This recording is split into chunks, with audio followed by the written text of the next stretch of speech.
যদি কারো কোনো ট্রিক্স থাকে যে মাছ কিভাবে না ভাঙবে বা কিভাবে উল্টালে মাছ না ভাঙবে, সেটা আমাকে একটু জানাও তো। আসলে আমি তো অনেক বেশি রান্নার জন্য তার জন্য হয়তো আজকে মাছগুলো ভেঙে গেছে। আমার তো শাশুড়িকে আমি দেখাই নাই যে মাছগুলো এইভাবে ভাঙছে। তোমাদের ভাইয়া খাওয়ার সময় বলতেছিল মাছের এই অবস্থা কেন, মাছ দিয়ে কি কেউ সিম রান্না করে?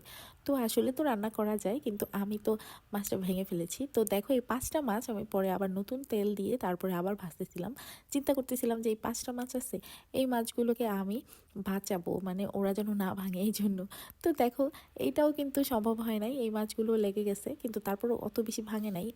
নতুন করে কিন্তু আমি আবার কড়াইটাকে ধুইছি, ধোয়ার পরে আবারও তেল দিছি, তেল দিয়ে তারপর আবারও এই মাছগুলো আমি ভেজেছিলাম আলাদা আলাদা করে। আরেকটা কথা, এই মাছগুলোর নাম কিন্তু কোটাপুঁটি। কোটাপুঁটি মাছ কে কে চিনো আর কে কে শুনছো নাও আমি জানি না।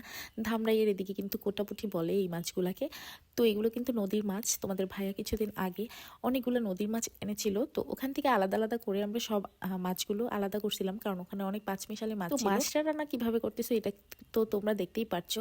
আর এই যে দেখো মাছগুলোর এই হাল হয়েছিল। তো এরপরে আমি মাছগুলো যে ভাঙা একদমই ভেঙে গেছে সেগুলো এক সাইডে রেখে দিব যখন রান্না করবো। আর এই মাছগুলো এই যে সিম দিয়ে রান্না করতেছিলাম, কারণ মাছগুলো আমি কিভাবে রান্না করবো বুঝতেছিলাম না।